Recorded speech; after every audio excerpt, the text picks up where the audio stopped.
민원연의 미디어 탈곡기 15화 시작하겠습니다. 안녕하세요. 저는 민원연의 김원경 사무처장이고 미디어 탈곡기 2장입니다. 안녕하세요. 저는 민원련 배나한 활동가고요.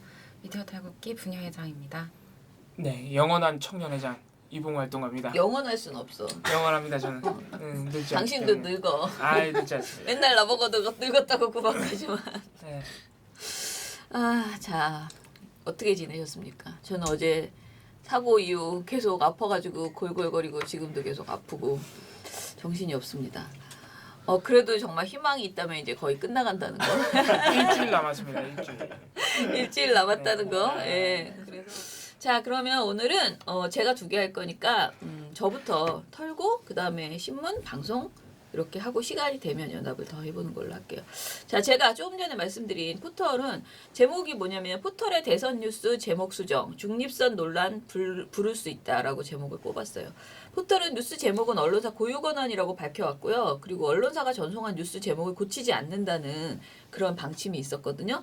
그리고 실제 포털은 대체 레이아웃에 맞추기 위해서 글자 수를 이렇게 축약하는 형식으로는 제한적인 범위 내에서 뉴스 제목을 수정을 한대요. 그러니까 뭐 문재인은 문으로 쓴다거나 이런 정도의 제목은 이제 고친다는 거죠. 그런데 뉴스 편집에서 공정성, 중립성 논란을 불식시키기 위해서 그 포털이 굉장히 노력하고 있다고는 계속 이야기를 하니까 우린 그걸 믿어왔죠.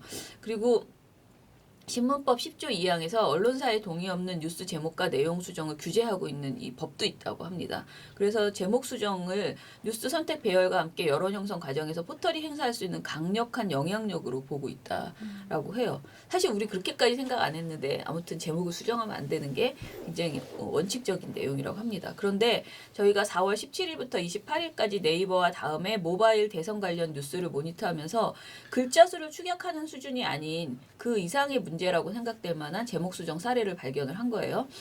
네이버 같은 경우에 4월 16일 안철수 후보의 유치원 논란 이후 실시된 여론조사 결과를 보도한 뉴스에서 기존 제목이 유치원 논란에 등 돌린 맘심, 무난 여성 지지율 격차 13%포인트라는 제목이었어요. 근데 이것을 지지율 격차 13%포인트라는 표현을 안철수 지지율 하락세로 돌아서로 수정을 했어요. 더 늘린 거네요 제목을 길게. 그죠? 네, 늘렸죠. 네. 그런데 느낌은 좀 달라졌죠. 13%포인트 상당히 그래도 구체적인 느낌을 확 주는데 그냥 하락세로 돌아서 이렇게 그러니까 지지율이 떨어진 것을 확실하게 보여주는 게 아니고 그냥 추세 정도로 이제 만든 거죠. 같은 날에 문재인 42.6%, 안철수 35.6%, 양강구도 흔들이라는 뉴스 제목 중에서 양강구도 흔들이라는 제목을 대선 판세 요동으로 수정을 했다고 잘 합니다. 알아먹을 수 없게 바꿨네. 네. 이렇게 바꿨다고 합니다. 그리고 다음에서는 무슨 사례가 있냐면요. 제목 수정을 한 사례가 4월 16일 첫날 동선 보면 선거운동 방향 알 수 있다 라는 제목을요. 문재인은 통합, 안철수는 국민, 홍준표, 유승민은 기적으로 수정해서 도저히 이게 같은 기사인지 구분이 안 되는 그런 제목으로 바꿔버린 거예요. 그래서 제가 이건 실수한 거 아니냐고. 그러니까 우리가 실수한 거 아닌가. 이게 그냥 다른 기사인데 우리가 지금 같은 기사로 인식하고 있는 것 아닌가 했는데 기사를 눌러보면 실제로 내용은 똑같은 기사고 URL도 같다는 거죠. 그런데 제목이 이렇게 완전히 다른 제목으로 바뀌어 있었습니다. 자, 그런데 제가 아까 말씀드린 것처럼 이런 사례는 엄청나게 2,000몇 건이 되는 사례 중에서 찾아낸 극소수, 그냥 정말 어떻게 보면은 우리 그 모니터 하시는 이정희 선생님의 집요함 때문에 나온 거예요. 왜냐면 이 모니터를 우리가 신문 방송 뭐 연합뉴스 뉴시스 지금 코딩하시는 분들은요 사실 이렇게 교차로 여러 번 확인을 안 하거든요. 근데 우리가 박재선 부장이 굉장히 꼼꼼하고요. 약간 그 편집증적인 확인 작업을 굉장히 좋아하는 친구인데다가 이정혜 선생님도 지금 열의에 넘쳐 저희 모니터 하시는 그래서 다시 한번 다 찾은 거예요. 이 기사가 맞는지를 다 눌러서 확인을 한 거예요. 확인하는 과정에서 이 기사가 제목이 완전히 다르니까 이게 뭐지? 이거 다 우리가 잘못 저장했나 하고 이렇게 확인하다 보니 다 이제 같은 기사의 제목이 바뀌었다는 걸 안 거거든요. 그러니까 아주 극소수 이거는 정확하게 운이 없어서 걸렸다 저는. 꼼꼼한 사람 때문에 걸린 운이 없다라고 생각하는데 극소수의 건수를 이제 우리가 잡아낸 건데 그런데 이런 제목 수정이 하필이면 안철수 후보의 지지율 하락이나 문재인 후보와의 지지율 격차가 벌어지고 있다는 점을 전달하는 뉴스에서 이런 사례가 벌어졌다는 점은 뭔가 그냥 있죠. 지나치기에는 그냥 지나치기 좀 찜찜하다. 한마디로 우려스럽다 이런 생각이 든 거고요. 유권자들은 수정된 제목만 봤을 때는 두 후보 사이의 양강 구도가 아슬아슬하게 유지되고 있다는 인식을 가질 수 있다라고 이렇게 지적을 한 겁니다. 그래서 아무튼 우리 결론은 뉴스 수정 이력과 배열 이력을 함께 공개해야 된다는 것인데요. 지금 이제 네이버하고 다음이 자신들의 공정성 그 시비에서 벗어나기 위해서 굉장히 여러 가지 자기들이 이전과는 다르게 되게 많은 것들을 해주고 있잖아요. 그러니까 뉴스 그 배치 같은 것도 1분 단위로 다 저장해서 이렇게 공개가 되고 있고 사실 이미 투명하게 많이 하고 있는데 뉴스 수정 이력이 이게 안 되나 봐요. 그래서 이것도 해야 된다라고 이건 송경재 박사가 이제 이거를 요구해야 된다라고 저희 그 모니터 이 포털 그러니까 모니터를 기획하고 감수하고 있는 그런 그 박사께서 여기까지 왔으면 이제는 뉴스 배열 그러니까 기사 배열 그 수정 이력도 공개해야 된다. 그리고 지금 하고 있는 메인 뉴스 기사 배열은 굉장히 잘 그렇게 배치 그 시간마다 시간도 아니죠 분마다 메인 뉴스 기사 배열을 다 저장해서 우리가 누구나 볼 수 있게 공개하고 있잖아요 네이버가 그런 것처럼 뉴스 수정 이력을 그렇게 확인할 수 있게 하는 것이 불필요한 논란에서 벗어나게 하는 방법이고 그런 조치가 취해지면 제목을 함부로 바꿀 수 없을 거라는 거죠 지금 제목을 수정하는 이런 행위들이 아무래도 공개될 것이라는 것을 알게 되면은 못하게 되는 거잖아요. 그리고 이제 또 하나는 마지막으로 지적한 거는 일부 언론사의 선정적인 제목 달기도 문제다라고 지적을 했어요. 근데 이거는 언론사 자체가 너무 그러니까 너무 그 제목을 선정적으로 달아버려서 그러니까 다음이나 네이버에서 제목을 할 수 없이 바꿔버리는 그런 사례로 보이는 게 있었거든요. 이게 4월 17일에 중앙일보가 후보자 눈알 팥당하는 까딱하면 징역형이라는 제목을 일부러 이렇게 뽑는 거다. 전단지가 아니고 그 뭐지 벽보 그 얘기하는 거 아니에요? 그러니까 후보자 눈알 맞아요, 팥당하는 까딱하면 징역형. 이거는 제목을 일부러 이렇게 뽑는 거예요. 벽보의 손이라고 하지 뭐. 눈알 팥당. 그래서 다음이 바꿨어. 그래서 다음은 선거운동 기간 무심코 벽보 훼손했다가는으로 제목을 수정했어요. 그래서 이거는 우리가 지적하기 힘들다. 네. 후보자 눈 적절하게 바뀌네요 이건 아주. 그래서 언론사들이 뉴스 노출 경쟁에서 우위를 점하기 위해서 선정적인 제목 사용이나 자극적인 발언을 그대로 인용하는 제목 달기는 하지 말자라는 지적을 했습니다. 그래서 나름 재미있는 저는 이게 굉장히 우리가 막 이렇게 센 거는 지적하지 못했지만은 열심히 한 결과로 유의미한 것을 뽑아냈다 이렇게 생각이 들었습니다. 물론 그 파파이스 같은 거 보면 막 제보 들어오는 거 뭐 엠팍인가요? 그런 인터넷 사이트 이런 데서 제보 들어오는 거 보면 막 굉장히 여러 가지 뭐 검색어가 뭐 30분 만에 뭐 내려갔네 어쩌고 막 별별 의혹들이 있잖아요. 근데 사실 저희가 그런 거를 일일이 인지하면서도 그거를 하지 않는 이유는 그게 10위 안에 없다고 해서 무조건 문제가 아니고 20위, 30위로 떨어질 수는 있는 거라는 거예요. 그러니까 그거를 그 메인 그 검색어가 뭐 3위였다 갑자기 없어졌어. 그러면 무조건 의문 이렇게 말하는 것은 또 그 오바다. 그래서 좀 더 뭘 비판할 때 완벽하게 이런 모든 가능성을 열어보고 다 찾아본 다음에 그럼에도 불구하고 이건 좀 이상해라고 할 때만 우리가 보고서를 내자 이렇게 좀 포털은 그렇게 하기로 했거든요. 그래서 그렇게 되게 신중하게 했음에도 불구하고 이번 이 제목을 변경한 문제는 의혹이 된다. 그래서 네이버와 다음이 우리 보고서를 보고 긴장을 하시고 제목을 바꾸는 것에 대해서 원칙을 정하고 그대로 실시하고 그다음에 그 수정 이력을 다 공개하라 이렇게 그런 제도가 좀 바뀌어줬으면 좋겠다. 점점 더 그런 국민들이 그 포털에 대해서 의심의 눈이 점점 더 많아지기 때문에 모든 것들을 다 투명하게 하려고 하는 그런 노력을 기울여야 되겠다 그런 생각이 듭니다. 예. 네이버나 다음의 입장이 좀 궁금한데. 그러니까 이거는 얘기를 확인해봐야 될 것 궁금해 같아요. 진짜 네. 궁금해요. 그죠? 왜 그렇게 했을까? 그러니까 이거 논평을 거기로 양사에 다 공문으로 보내려고 해요. 예. 알겠습니다. 저희도 끝까지 한번 물어보겠습니다. 자, 그러면 이제 신문 털어볼까요? 네. 일단 정책 보고서를 어제 말씀드린다고 했기 때문에 간단하게라도 좀 언급을 하고 가려고 하는데요. 사실 정확하게 말하면 방송하고 좀 다르게 신문은 정책 보도 많이 나왔어요. 그러니까 거의 1월부터 기획 보도 형식으로도 나오고 뭐 그냥 후보자들의 발언을 받아 쓰는 경우도 많이 있고 해서 보도량 자체로 보면 상당히 많아요. 지금 이 코딩 신문 양적 분석 코딩 그 기준에서 그 분류한 것만 해도 한 700건 정도가 넘었던 것 같아요. 정책 보도만. 근데 그 안에 그걸 전부 다 이제 볼 수는 없다라고 해서 일정 복지, 뭐 노동, 환경, 교육, 평화통일 이런 식으로 해서 저희가 분야를 나누고 기간을 그냥 17일 공식 선거 운동이 시작된 이후부터 한 뭐 일주일에서 열흘 사이 정도로 해서 그 기간에 대체 어느 정도로 얘기를 하는지를 확인했는데요. 그래서 이렇게 한계가 있기 때문에 사실 이 기간에 나온 통계가 그렇게 저는 큰 의미가 있다고 생각하진 않아요. 왜냐하면 그 이전에도 충분히 얘기를 했을 수 있는 것이기 때문에. 다만 해당 사안을 만약 언급했다면 당시에 어떤 논조로 언급을 했는지 정도가 좀 중요하지 않을까 생각을 했는데요.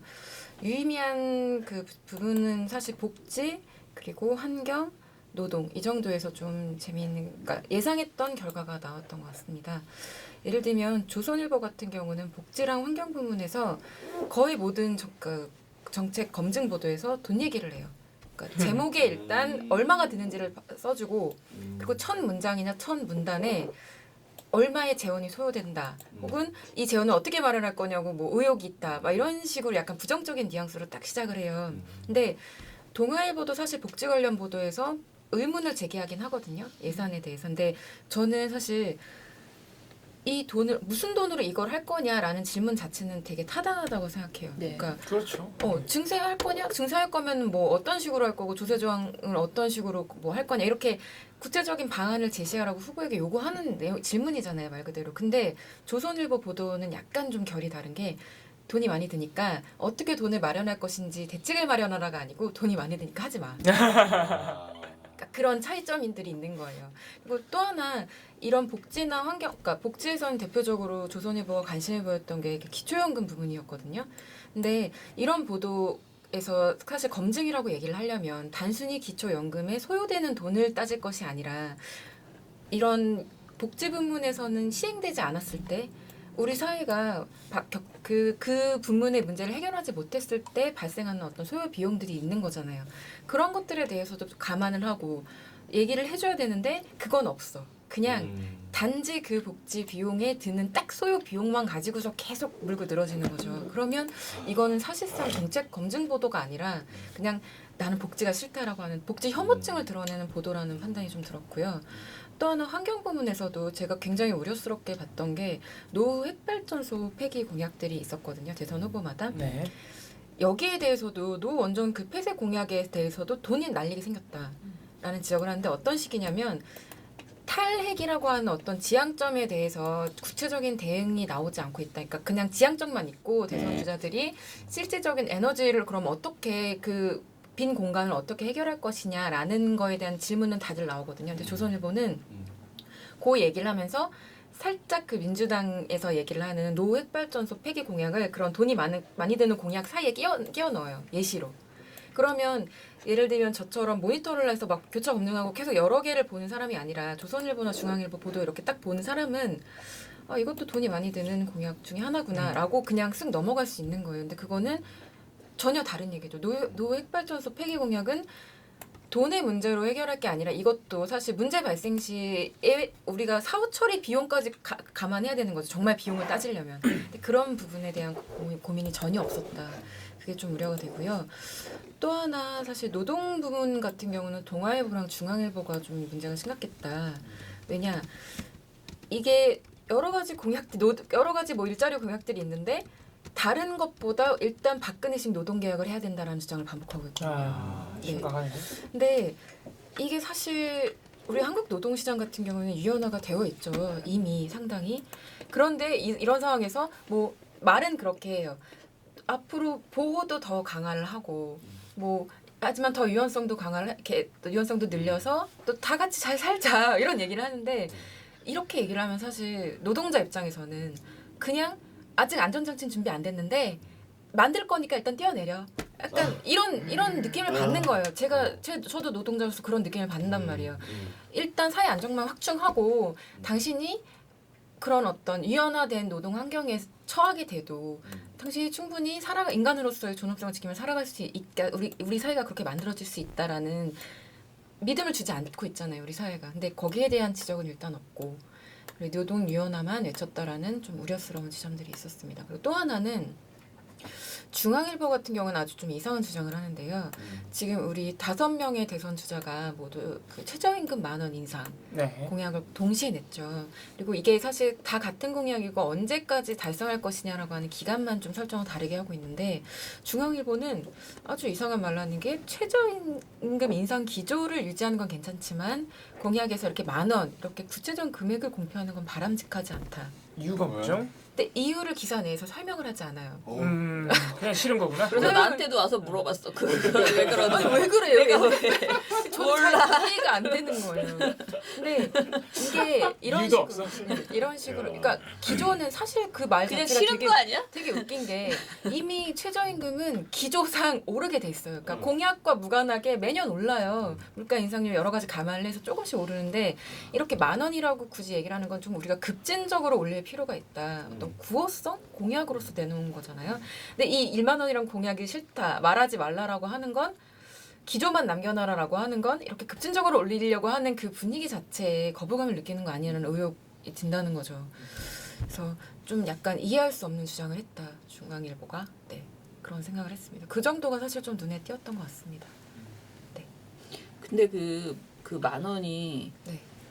제가 이런 얘기하면 좀 그렇지만 저희 대표님도 어디 가가지고 맨날 10,000원 거기 이렇게 사인도 하시고 네. 10,000원으로 올려야 된다고 하니까 저는 금방 10,000원으로 올리는 줄 알고 예전에 처음에 그 구호가 나왔을 때 말이에요. 내년에 이제 10,000원 올린다는 거죠. 그래가지고 나는 내년에 그러면 활동갈 다 잘라야 되나 10,000원으로 다 올리면 이게 사회 안전망이 확충되지 않고 지금 뭐 자꾸 해고 얘기를 하시는 아니 그러니까 어떻게 이게 돈이 불가능한 거예요. 지금 있는 돈으로 저희 재정으로는 10,000원이 불가능하거든요. 근데 저만 해도 이제 그런 생각을 하니까 사람들이 그것에 대해서 이제 특히 그 뭐라 그러지 영세업자들은 그 최저임금에 최저임금을 더 이렇게 중요하게 생각하는 게 사실은 더 영세업자들이잖아요. 맞아요. 거기에서는 또 이 운동에 대해서 굉장히 또 뭐라 그러지 불편함을 가지고 있는데 지금 다 후보들이 계획을 뭐 2000 몇 년에 20년에 한다 뭐 다 다르잖아요. 그렇게 따지면 그렇게 느릿느릿 조금씩 올려주면 그때는 10,000원보다 더 올려줘야 되는 거 아닌가 그런 생각도 좀 들더라고요. 그게 좀 약간 이게 사실 급진적으로 10,000원으로 올리면 정말 말 그대로 영세 자영업자들 구조조정하는 거잖아요. 네네. 근데 그렇다고 너무 느리게 올리면 또 성이 안 차. 내 기분이 그러니까 그래서 그 약간 그런 선을 타기 위해서 좀 고민하시는 우리가 가지고 있는 우리가 모든 이슈를 다 중요하게 생각하고 다 모든 그 주제에 대해서 싸드니 뭐 모든 것에 대해서 굉장히 절박하게 느끼긴 하지만 사실 민원연 그 활동가가 가장 절박하게 그 모니터해야 되는 것은 최저임금이에요. 그죠 저희 연동하기 왜냐하면 때문에 저희는 월급이 최저임금하고 딱 연결돼 있거든요. 뭐 약간 공장 그런 개념이죠. 그렇죠. 네, 그래서 최저임금에 대한 이 모니터와 투쟁은 우리 가열차게 합시다. 제가 굉장히 열심히 왔습니다, 여러분. 굉장히 열심히 와서 왜 이 새끼들은 아유 죄송합니다. 이 새끼들은 10,000원이라고 말을 안 하냐. 어제부터 새끼라는 용어에 굉장히 아니 뭐 대선 주자들도 그렇게 말하고 다니는데 왜 나는 안 돼? 출마하세요. 아니 근데 3억을 최저임금으로 모으려면 좀 시간이 저는 걸립니다. 사실 홍준표 발언을 그 나은 씨가 얘기 주기 전엔 몰랐거든요 어제. 근데 어제 이제 사무실 들어가서 뭐 하다가 자꾸 그게 뜨더라고요 기사가. 그래서 보니까 아 진짜 말 너무 맞겠더라고. 아니, 저는 그게 너무 좀 심하게 썼나 해서 영상 들어봤는데 네. 그대로더라고요. 그래요? 찰지게 그냥. 네, 아주 찰지게 하셨더라고요. 아니 그리고 종편에 대해서 말하는 게 있던데 너무 네. 웃기더라고. 네. 종편이 종일 편파 방송을 해서 종편이라면서 종편 다 없애버려야 된다고. 뜻을 함께하는 민원련 회원 가입해주세요. 민원련님 문이 열려 저는 있습니다. 이번 대선에서 지지 후보를 누구로 해야 할지 굉장히 고민해야겠네요. 안 이 그래도 정도 물론 추진력이 있어야. 고민은 늘 하는 거지만은 더더욱 심해졌네요. 경쟁자가 한 명 더 생겼네요. 아니 진짜 진짜 너무 웃겼어. 본인 여태까지 그렇게 덕을 봐놓고 이제 와서 며칠 조금 아니 그리고 솔직히 우리가 모니터에 보면요 자유한국당에 대해서 그렇게 불리한 거 없어요. 지금도 덕보고 있어요. 네, 근데 뭘 종일 편파 방송을 했다고. 너무 안철수만 좋아하니까. 그거는 좀 자기 속은 상하겠지만 그래도 공격을 그러니까 안철수를 띄워주고 자유한국당을 때리는 게 아니잖아. 문재인 후보 같은 경우에는 띄워주고 때리고 계속 받고 거기에 비하면 지금 자기가 그런 말할 처지는 아닌데 너무 흥분을 했더라고 종편에 대해서. 어쨌든 종편 폐지 자체는 굉장히 마음에 드네요. 자기가 만들었는데 네. 자기가 만들었는데 배은망덕하다 이런 식의. 아유, 원래 또 창조주가 없애줘야지. 훌륭한 생각을 하고 계시네. 네, 했더라고요. 믿음이 가네요. 자 그러면 우리 봉우 씨 네, 홍준표 종편 후보가 얘기 좀 해보십시오. 반드시 종편을 없애주시길. 네, 그 약속만은 혹시 집권을 못 하시더라도. 아니 집권을 못하는데 그 약속을 어떻게 지켜? 이거는 우리 문재인 제일- 후보가 좀 네. 어떻게 해봐. 제일 야당이 되실 거 아니에요? 뜻을 집권 이어받아야지. 제일 야당이 가열차게 밀어붙이면은 하는 겁니다. 당론으로 결정해서 네. 밀어붙이는 거죠 의회에서. 네, 이번에 정치인으로서 또 화려하게 부활하셨잖아요. 홍준표 후보가 경남지사까지 이제 보궐선거까지 못하게 하면서 추진력을 네 보여주시고. 그런 이 정치 이제 신났어. 자유한국당을 이제 휘어 잡으셨기 때문에 아니 아주 네. 만약 집권 못하시더라도 제일 야당으로서 종편 폐지를 위해서 힘써 주십시오. 우용. 네, 원래 이제 사람은 자기 실생활에 직접 영향을 끼치는 사람을 지지하게 돼 있습니다. 네, 저 정말 진지하게 고민하겠습니다. 네, 우리 몽둥이를 갖고 다니요. 네, 우리 홍준표 후보님을 위해서 우리 종일 편파 방송들 제가 오늘 처음으로 시사 토크쇼들을 좀 들고 나왔습니다. 시사 토크쇼 요새 종편 시사 토크쇼 아마 보시는 분들 많을 거예요. 왜냐면은 종편이 제가 지금 말씀드린 거는 평소에 낮에 계속 하고 있는 그 시사 토크쇼를 말씀드린 게 아니라 앵커랑 막 기자들 패널들 나와서 하는 그거 말고 저녁에 하는 그러니까 뭐랄까요 예능이 가미돼 있는 요새 이제 시사 예능이라고 하는 그런 썰전 프로그램들이 네, 굉장히 많은데 아마 많이 보실 거예요. 대표적인 게 JTBC 썰전입니다. 그리고 최근에 이 JTBC 썰전을 벤치마킹해서 많이 이제 프로그램들이 태어났는데 썰전의 시청률을 조금씩 뺏어가고 있어요. 양상이. 대표적인 프로그램이 채널A의 외부자들입니다. 굉장히 괜찮은 프로그램으로 또 요새 인기를 끌고 있고 그 전부터 조금 다른 의미지만 어쨌든 인기가 좀 있었던 TV조선의 강적들이라는 프로그램이 있습니다. 홍준표 후보가 한 4명 나와서 얘기한다 보시면 되고 이제 뭐 그 종편뿐만이 아니고 지상파에도 이런 시사 예능을 표방한 프로그램들이 좀 있습니다. 그래서 MBC 같은 경우에는 이슈를 말한다라는 프로그램이 한 3개월 전인가요? 네, 새로 이렇게 만들어져서 방송이 되고 있고 그런 프로그램들이 쭉 있죠. 그래서 저희 민원연 회원 모임인 방송모니터위원회가 선거 시작되고 저희 대선미디어 감시연대 체제가 시작되고 쭉 이 방송 시사 토크 프로그램들 그리고 백분 토론과 같은 토론 프로그램들을 다 모니터를 하고 계셨어요. 그래서 그 결과들을 지금 매주 보고서로 내고 계신데 제가 이제 대선 막바지 사실 이번 주에 이제 마지막 보고서가 나옵니다. 다음 주에 대선이라서 그래서 이번 주에 나올 마지막 보고서를 제가 먼저 좀 어떤 내용들인지 털어드릴 텐데 저희가 모니터를 쭉 진행하면서 가장 극찬을 받은 프로그램은 놀랍게도 채널A의 외부자들입니다. 오. 이게 썰전보다 낫다는 얘기가 나왔어요. 아 그래요. 네. 그리고 실제로 그런 것 같아요. 저는 이제 방송을 보는 입장은 아니고 우리 회원들이 이제 보고 와서 회의를 하는 걸 이제 지켜보고 회의록 이렇게 정리해 오신 이제 우리 또 회원들이 전문을 다 따와요. 아주 힘든 일인데 그런 것들을 살펴보면은 채널A 외부자들이 다른 시사 예능들과는 거의 비교할 수 없을 정도로 좋은 방송을 하고 있다. 그렇게 보입니다. 뭐 예를 들어서 한 사례만 말씀드리면 이거는 이제 JTBC 썰전도 마찬가지인데 이거 대선 후보 또는 그 캠프 측 사람들을 한 명씩 이렇게 초빙을 해요. 게스트로. 정의당까지 싹 다 이제 초빙을 해서 동등하게 대우한 게 썰전이랑 채널의 외부자들밖에 없는데 심지어 썰전은 굉장히 오래됐어요. 그러니까 썰전은 그 경선 끝나기 전에 그 특집을 했단 말이죠. 한 명씩 후보들 모시는 거를 물론 이제 그때도 주요 후보 5명만 모셨지만은 근데 그게 되게 오래전이에요. 근데 채널A는 지금까지 하고 있어요. 그래서 저번 주에 심상중 후보가 나오고 그랬었단 말이죠. 그런 사례도 하나가 있고 그리고 가장 중요한 점은 그러니까 도대체 왜 채널A가 이렇게 외부자들이 이렇게 좋을까? 뭐지? 훨씬 좋게 느껴지는 이유가 뭘까요? 그래서 우리가 그걸 찾아보자. 근본적인 이유를 찾아보자. 그래서 근본적인 이유를 찾았는데 근데 사실 결론은 이거예요. 뾰족한 뭐 비결이 있는 게 아니라 제작진이 정말 마음을 갖고 좋은 프로그램을 만들려고 마음을 먹으면 만들 수 있어요.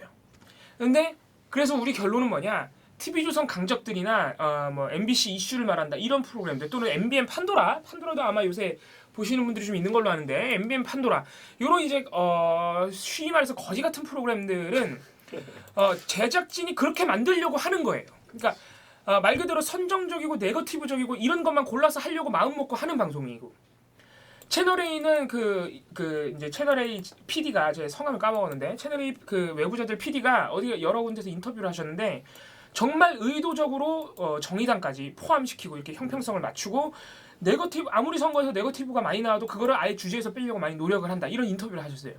그래서 저희가 쭉 지금까지 한 달 넘었는데 모니터를 한 결과 실제로 채널의 외부자들은 그런 주제 안 해요. 네거티브성 주제들을 물론 하는 경우도 있죠. 너무 이제 뭐 주적 논란이나 이런 거는 사실관계를 짚고 넘어가야 되니까 하는 경우는 그렇지가 않다. 그래서 당장 저번 주 방송만 제가 이 시사 토크 프로그램, 시사 예능 프로그램들의 주제들을 제가 비교를 해드릴게요. 자, 먼저 외부자들의 이게 주제를 제가 말씀드릴게요. 외부자들이 어떤 주제를 하고 있냐면은 이 1시간 13분 가량의 방송입니다. 그래서 첫 번째 큰 주제가 자, 남은 운명의 날 화제의 출마자들 이런 주제고요. 이건 이제 15명이나 출마를 했으니까 다른 군소 후보들도 있다 이런 얘기죠. 자, 두 번째는 대선 레이스 문재인 끝까지 구설 조심. 자, 문재인 후보를 한번 다뤄주고요. 자, 거기서 구설 조심하는데 막 구설 설명해 주진 않아요? 몇 개 있어요. 근데 그게 막 이렇게 네거티브성으로 누구를 그러니까 문재인 후보를 까고 그런 게 아니라 이러이러한 구설이 있었는데 문재인 후보가 1등으로서 조심해야 되는 입장이다. 이런 거를 말을 해주는 거고. 그리고 문재인 후보 개인의 어떤 논란이나 의혹보다는 캠프 측에서 이제 말실수 같은 거 했던 거 이런 거를 짚어주는 거고. 그다음 뭐 홍준표 후보 보수 결집 가능할까? 그리고 안철수 청년층 공약 뭐 요런 주제. 유승민 반드시 완주한다. 이건 단일화 논란을 다룬 주제고요. 또 보시면 후보들의 한 명씩의 그 키워드를 다 다뤄주고 있다는. 그리고 마지막으로 심상정 진보 정당의 도전 이런 주제로 다뤄줍니다. 자, 이제 그 다음에 논란 얘기가 안 나오는 건 아니고 끝나지 않은 후보 검증 문재인 주적 공방 후폭풍이라는 주제로 잠시 얘기를 나누고 그 다음에 이제 검증 끝나지 않은 후보 검증 두 번째 사례로 안철수 후보 김미경 교수 부인이죠. 김미경 교수 의혹 다뤄주고요.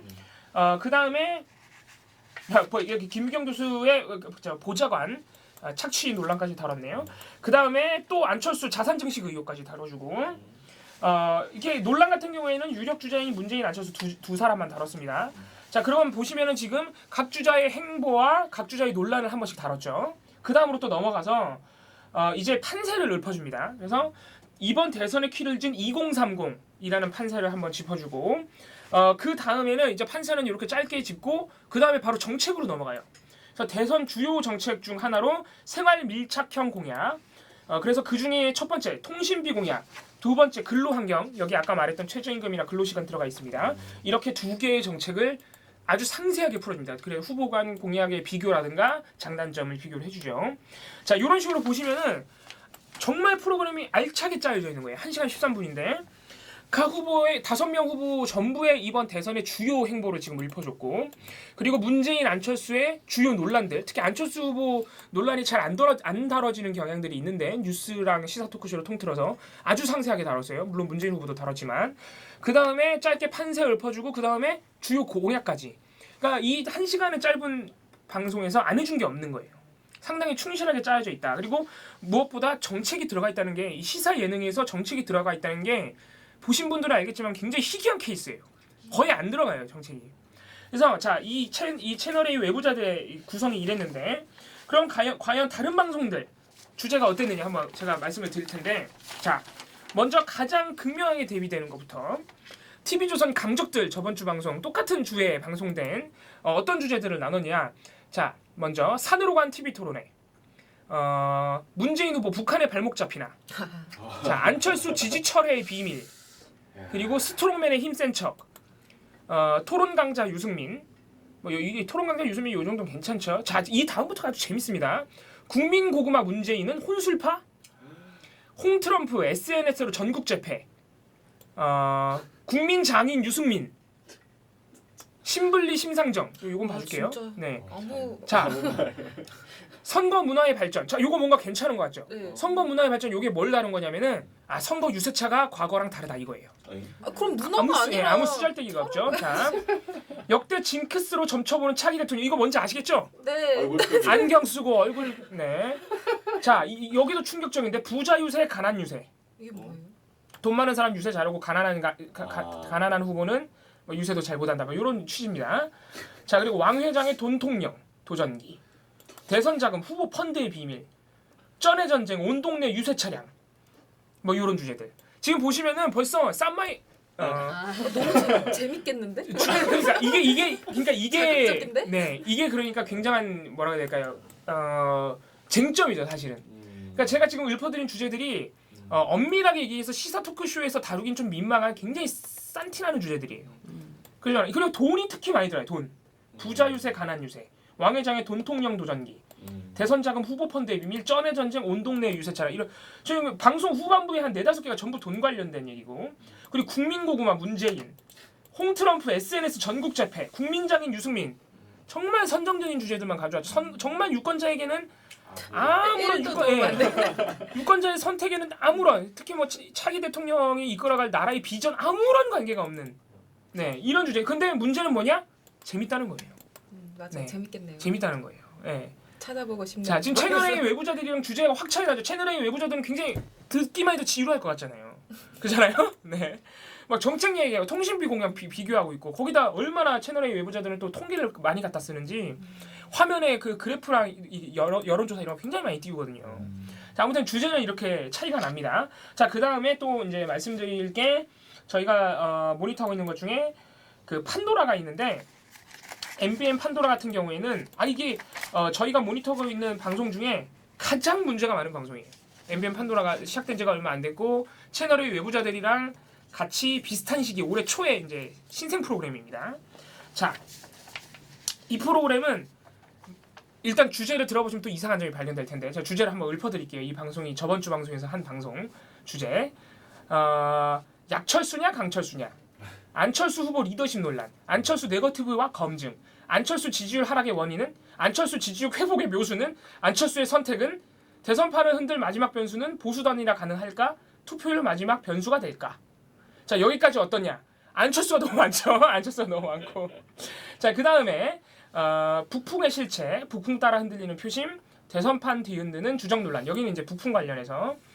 그 다음은 김정은의 표심은, 이거 무슨 내용인지. 김정은의 표심은? 김정은 뭐야? 자, 이거 무슨 내용인지 아마 조금 알지. 눈치 있는 분들은 아실 텐데, 일명 나는 진짜 방송 시사 토크쇼에서 이런 걸 할 줄은 몰랐어요. 문찍김이라고 아세요? 응? 문재인 찍으면 김정은이 대통령 된다. 방송에 이게 나와요. 문찍김이 나와요. 그냥 워딩으로 나와, 워딩으로. 와. 자, 그 다음에 이제 마지막으로 이제 문재인, 홍준표, 안철수, 유승민, 심상정 요 5명이 대통령이 되면 어떻게 될까? 이런 상상의 나래를 펼치는. 여기도 아주 심각하죠. 일단 후보 편중이 심각하고, 후보 편중에 대해서 조금 말씀드릴 게 있는데, 그냥 변명의 여지가 있는데, MBN 판도라가 시청률이 안 나오니, 이게 어떤 프로그램이냐면 3명의 고정 패널이 있어요. 그래서 차명진, 정청래, 정두원 이렇게 3사람이 고정 패널인데, 이 프로그램 구성 자체가 아주 잘못된 게요. 정청래는 아예 대놓고 민주당 대변인이고, 차명진은 대놓고 자유한국당 대변인이고, 정두원은 대놓고 바른정당 대변인이에요. 그러니까 이 세 정당 얘기밖에 안 해요.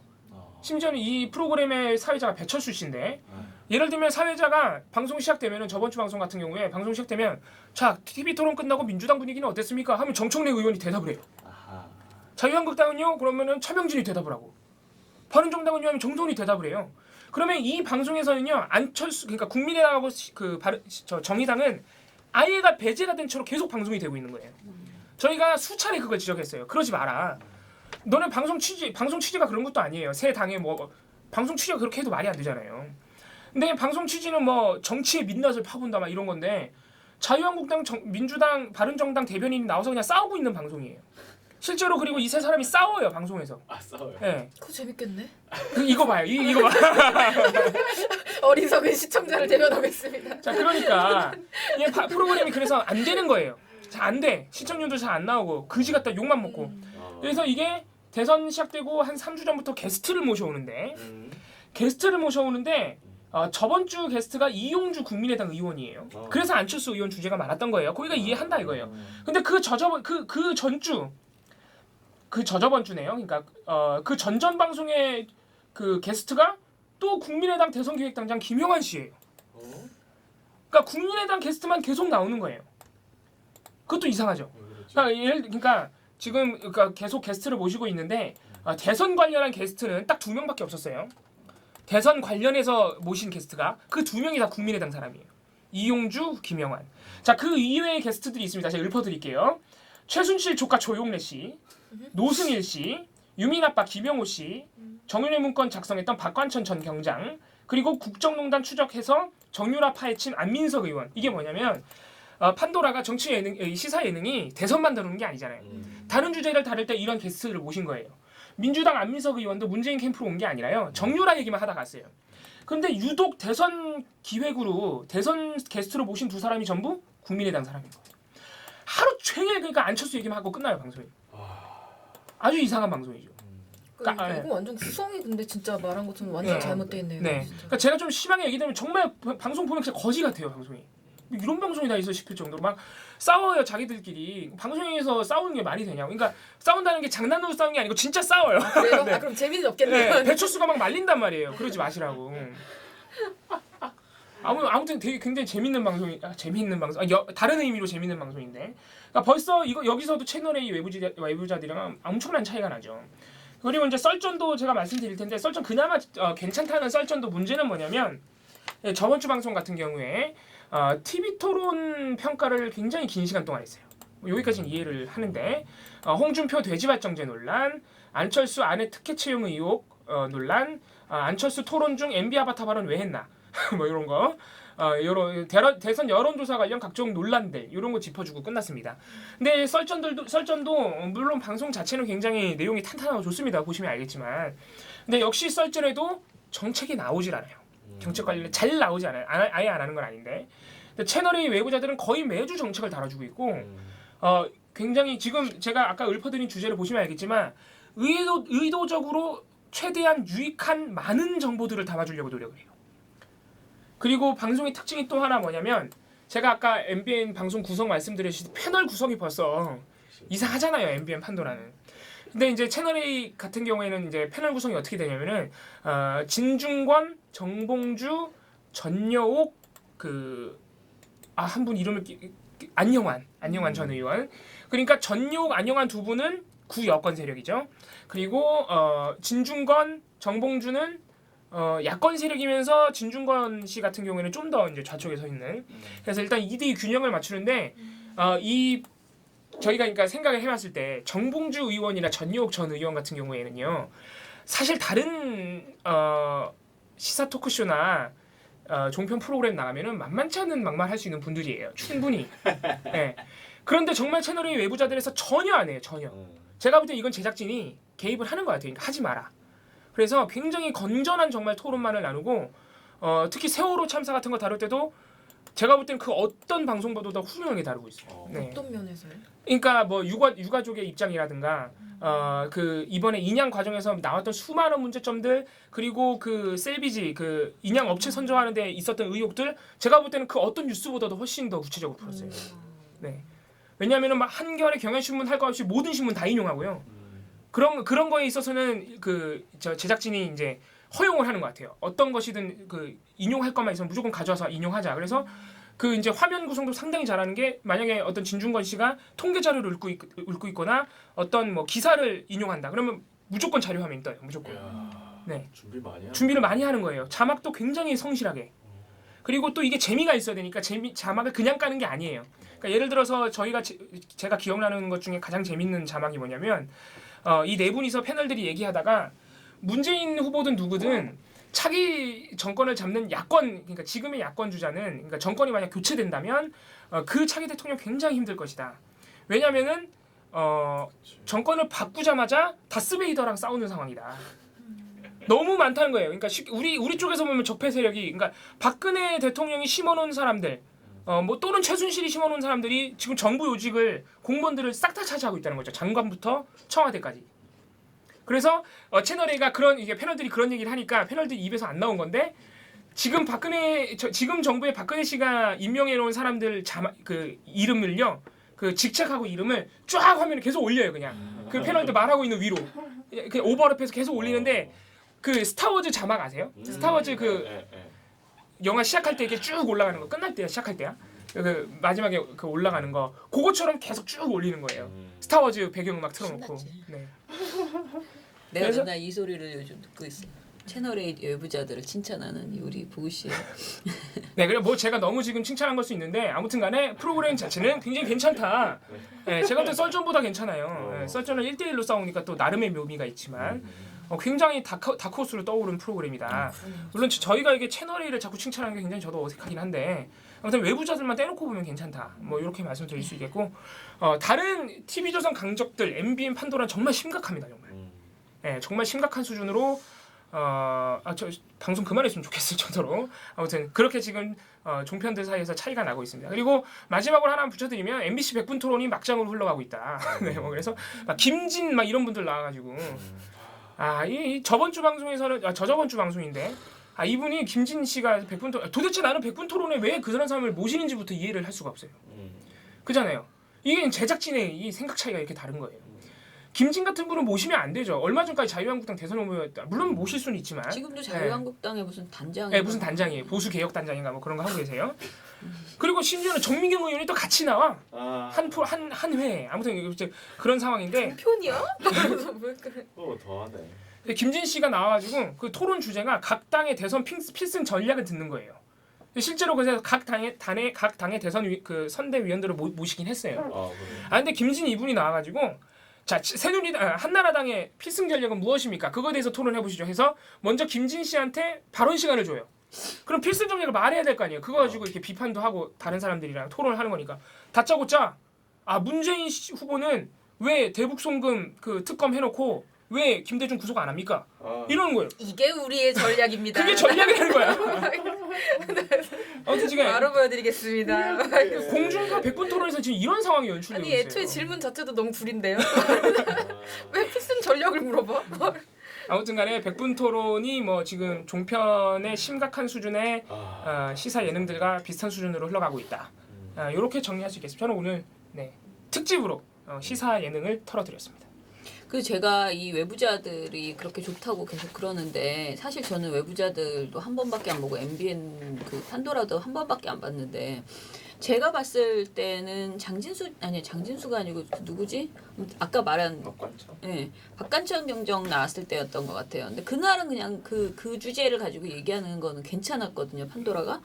그리고 이제 외부자들도 그냥 또 괜찮았어요. 그래서 그렇게 큰 차이를 못 느꼈는데 이제 지금 제가 사적으로 이제 물어봤었거든요. 좋다고 얘기하는 근거가 솔직히 정확하게 안 온다. 나한테는 그렇게까지 칭찬하는 게 그러니까 설득력이 나한테 안 온다라고 계속 얘기를 했더니 이제 지금 점점 논리가 더 이제 잘 돼가지고 이제는 제가 접수를 이제 하는데 그런 거 있잖아요. 처음에는 정청래 의원이 나가고 정청래 전 의원은 외부자들이 나가고 정봉주 전 의원은 이제 거꾸로 그러니까 판도라에 나가고 정청래는 판도라, 정봉주는 외부자들에 나가요. 근데 그 두 사람의 캐릭터를 봤을 때 둘 다 굉장히 공격적이고 자기 깔때기를 많이 이렇게 하는 그런 뭐라 그러지 예능성 그런 인물이 있잖아요. 두 분 다. 그런데 그런 두 사람을 데려가서 한쪽은 엉망인 방송을 만들고 한쪽은 어찌됐든 굉장히 좋은 내용이 지금 나오고 있다고 얘기를 하는데 아무튼 그게 도대체 무슨 근거일까 그게 너무 궁금한 거예요. 왜 그런 현상이 일어나고 특히 저는 전효 의원을 정말 싫어하는 사람이기 때문에 그 사람이 나와서 그렇게 방송이 멀쩡하다는 것도 저로서는 이해할 수가 없는 거예요. 저는 그 사람 때문에 보기가 싫어요. 그냥 무조건 안 보게 되거든요. 그러니까 사실 그런 점이 있는데 그러니까 나쁜 점을 좀 말씀드리면 사실 전효 씨를 처음 보는 사람들이 있을 거 아니에요. 채널A 외부자들을 통해서. 전효 씨는 지금 이미지 세탁을 완전히 끝낸 거예요. 외부자들에서. 전혀 그러니까 말하는 거 보면요. 한나라당 세력 같지도 않아요. 그 정도예요. 저 사람은 되게 합리적인 사람인데 이렇게 보인단 말이에요. 그러니까 굉장히 이미지 스탁을 끝낸 거죠 외부자들을 통해서. 근데 아무튼간에 그 PD가 그런 나름의 채널 A의 새로운 모습을 보여주겠다 생각하고 그렇게 열심히 노력을 해서 뭐 주제도 이제 한정 짓고 이 얘긴 들었어. 정봉주 씨가 제가 막 나한테 물어보는 거예요. 우리 외부자들 모니터 해요 안 해요? 그래서 한다고. 지금 안 그래도 과하게 칭찬을 받고 있어서 내가 약간 이렇게 생각하고 있다고. 나는 잘 안 보니까 생각 왜 막 우리 얼마나 잘하는데 막 그러시는 거예요. 그랬고 내가 근데 왜 잘한다고 왜 잘하냐고 물어보면 또 본인 탓이 내 덕이다라고 할 것 같아서 이렇게 쳐다봐 내 덕이지. 본인이 먼저 그런 캐릭터입니다 우리 정봉주 전 의원이. 다 내 덕이야. 네, 왠지 그런 알아? 캐릭터예요. 그러면서 내가 처음에 할 때 한 번이라도 그 뭔가 왜곡되거나 뭐 발언 그러니까 뭔가 정상적이지 않은 방송이 나오면 나는 예고 없이 그 다음 주에 안 나온다. 그냥 무조건 나는 안 나오겠다라고 경고를 했고 뭐 본인이 나가기 전부터 그렇게 자기는 그러니까 방송을 그 뭐라 그러지 PD가 장난치지 못하도록 굉장히 강력하게 그런 약속을 한 상태에서 한 것이다. 그래서 아마 뭐 본인이 무서워서라고 또 이제 막 근데 제가 보기에는 어찌 됐던 뭐 아무리 채널 A고 뭐 TV조선이고 좋은 방송을 만들면은 뭐 그건 칭찬해야죠. 그러니까 지금 심지어는 이제 저는 처음에는 썰전도 그렇게 좋아하지 않는 편이었고 지금도 저는 썰전이 뭐라 그러지 약간 너무 산만하게 가는 부분이 있어서 근데 오히려 외부자들이 그걸 약간 극복한 것처럼 보이거든요. 썰전보다는. 그러니까 썰전이 조금 썰전 그 외부자들이 사실 MBN 판도라 같은 거에 비하면은 당연히 웃음은 잘 안 터지는 방송인데 이게 처음부터 끝까지 이렇게 보면 굉장히 몰입도가 있어요. 굉장히 잘 풀어주기 때문에 한 가지 주제에 대해서. 아니 근데 판도랑 진짜 웃기던데. 그러니까 웃기지 않다고요 채널의 외부자들이. 외부자들은. 예, 근데 프로그램 몰입도가 있어요 굉장히. 예, 그 주제로 이렇게 끌어당기는 느낌이 있어요. 굉장히 진지한 주제들을 골라서 하는데 아무튼 그런 맛이 있습니다. 좋을 것 같아요. 네. 네. 그래서 뭐 이렇게 선거 시기에 잘 뭐 하나라도 종편에서 의미 있는 그런 보도들이 그러니까 프로그램들이 생겨나면 그게 방송국 안에서도 모든 사람이 다 한결같이 보수이고 엉망인 방송을 만드는 걸 덕목으로 삼는 건 아니잖아요. 그러니까 그런 좋은 방송을 했던 경험이 분명히 영향을 네. 미쳐서 다음 방송에도 네. 다른 제작자한테도 채널A나 뭐 TV조선의 PD들한테도 저렇게도 할 수 있구나라는 것이 이렇게 문화가 좀 될 수 있었으면 좋겠다라는 생각을 합니다. 네, 우리 저 시청자 애청자이신 김은봉님께서 거지 방송 판도라 맞냐 물어보시는데 거지 방송 판도라 맞습니다. 칭찬 듣는 건 처음이에요라고 썼어요. 홍준표가 대통령 되면 안 되겠네. 아니요, 아니 그게 아니라 아니 방송사는 네. 종편 좀 줄여야 돼요. 너무 많습니다. 줄여주세요. 네. 아니 누가 대통령 되든 좀 줄여주세요. 너무 많습니다. 신문을 통폐합 안 하는. 그냥 우리가 모니터 대상을 줄이는 수밖에 없습니다. 그거 좋네요. 자, 그러면 시간 너무 많이 갔죠. 이제 그만해야 될 것 네. 같아요. 네, 저는 연합은 내일 연합뉴스 뉴시스 그리고 양적 보고서 다 오늘 나오거든요. 신문 방송 모든 양적 보고서를 내일 털어드리는 걸로 그렇게 하겠습니다. 자, 그러면은 다시 내일 또 찾아뵐게요. 민원연의 미디어 탈곡기는 내일도 열심히. 털어드리겠습니다. 탈탈탈 안녕.